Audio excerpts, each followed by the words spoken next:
Welcome back to the Motivation Podcast. I'm your host, Susan, and joining me today is Larry Donovan, a renowned motivational coach. Today, we're delving into the exciting world of sports, discussing the motivational techniques that push athletes to their limits and beyond. Thanks for having me, Susan. Indeed, the world of sports provides an exceptional stage to discuss motivation techniques. The mental game is just as important, if not more so, than the physical one in sports. Let's start with goal setting, a technique universally employed in sports. Goal setting serves multiple purposes in sports. It provides a clear direction and offers a concrete target for the athlete to aim for. They can be both short-term goals, like improving a specific skill or technique, and long-term ones, like winning a championship or breaking a world record.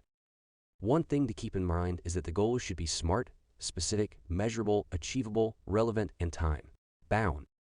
Specificity ensures that the athlete knows exactly what they need to do. Measurability allows them to track their progress. The goals should be challenging yet achievable, relevant to their sport and personal development, and there should be a specific time frame to achieve them. Goals can fuel an athlete's motivation, keeping them focused and driven, even in the face of obstacles and setbacks. They also provide a sense of satisfaction and accomplishment when achieved, further boosting the athlete's confidence and motivation. That's a great point, Larry.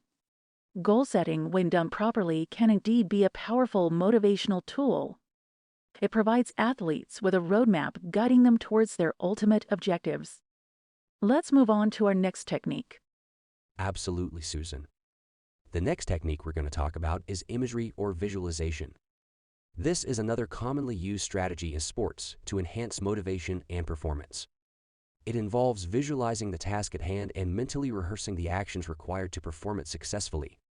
Imagery is based on the premise that the brain can't distinguish between a real and an imagined event. So when an athlete repeatedly visualizes a specific action, the brain interprets that visualization as a real experience, strengthening the neural pathways involved in executing that action. The more vividly and accurately an athlete can visualize their performance, the better they can perform it in reality. They can also use this technique to visualize themselves overcoming challenges and succeeding, which can enhance their self-belief and motivation. Imagery can also be used to control emotional responses in stressful situations, like a crucial game or match. By visualizing these situations beforehand, athletes can prepare themselves mentally and emotionally to handle the pressure, helping them perform at their best when it matters most. That's fascinating, Larry. Imagery can indeed be a potent tool, helping athletes not only with their physical performance, but also with their mental and emotional resilience. Now, let's look at our third motivational technique. Right, Susan. The third motivational technique in sports is self-talk. This is where an athlete consciously talks to themselves, either out loud or internally, with the aim of influencing their thinking or behavior. Positive self-talk can help athletes stay motivated and focused, reduce stress, manage their emotions, and maintain their self-belief and confidence. It can be particularly effective during challenging moments like facing a stronger opponent or coming back from an injury. For example, an athlete might say to themselves, "I've trained hard for this. I'm ready. I can do this." Or, "Stay focused. One step at a time." This kind of self-encouragement can help them stay positive and motivated. However, the key to effective self-talk is that it needs to be realistic and believable. Simply repeating positive statements without truly believing them is unlikely to have the desired effect. Athletes need to find what resonates with them and reinforces their self-belief. That makes sense, Larry. Self-talk can indeed be a powerful internal ally for athletes, helping them navigate the physical and psychological demands of their sport. Now, let's move on to our next motivational technique. Yes, Susan. Moving forward, the fourth technique we're going to discuss is intrinsic motivation, one of the most powerful drivers in sports. Intrinsic motivation refers to doing something because it is inherently rewarding, enjoyable, or fulfilling, not because of external rewards or pressure. In the context of sports, athletes who are intrinsically motivated engage in their sport because they love it. They enjoy the challenge.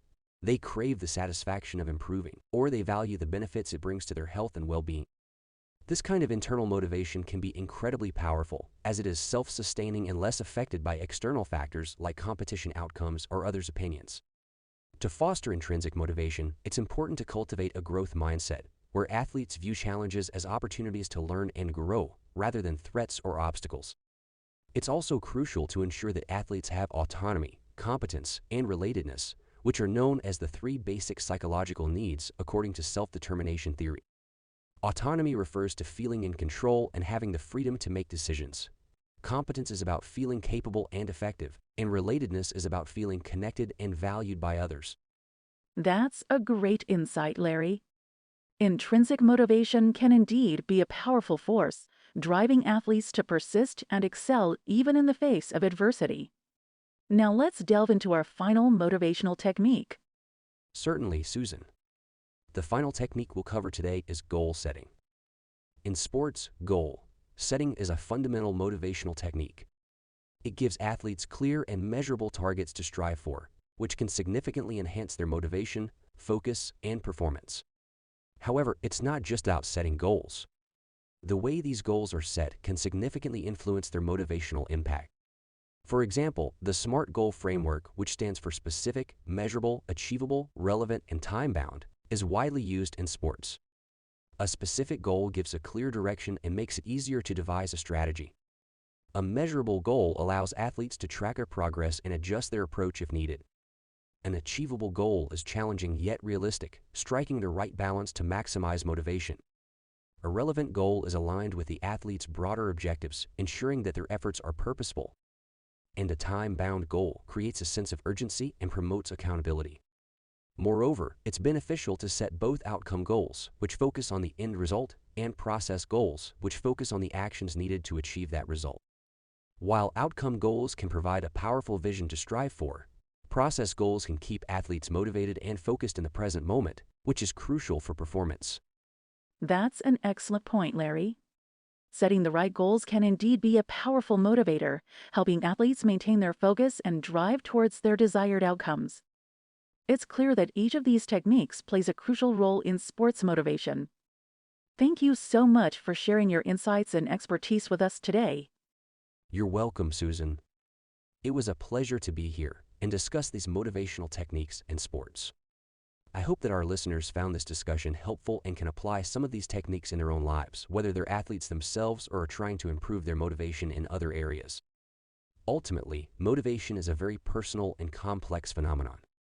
There's no one size fits all approach, and what works for one person might not work for another. However, understanding different motivational techniques can provide valuable tools to help people find what works best for them. Remember, motivation is not a static trait, but a dynamic process that can be cultivated and nurtured. So don't be discouraged if you're not feeling motivated all the time. It's natural to have ups and downs. The key is to keep exploring, learning, and adapting. After all, as the saying goes, it's not about the destination, but the journey.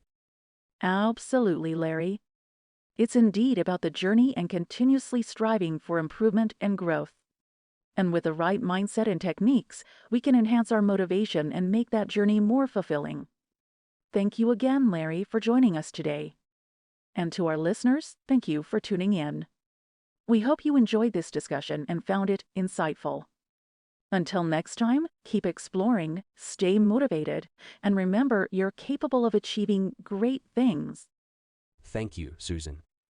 And thanks to all our listeners. Stay motivated, stay positive, and never give up on your dreams. That's a great message to end on, Larry. Thank you and goodbye, everyone.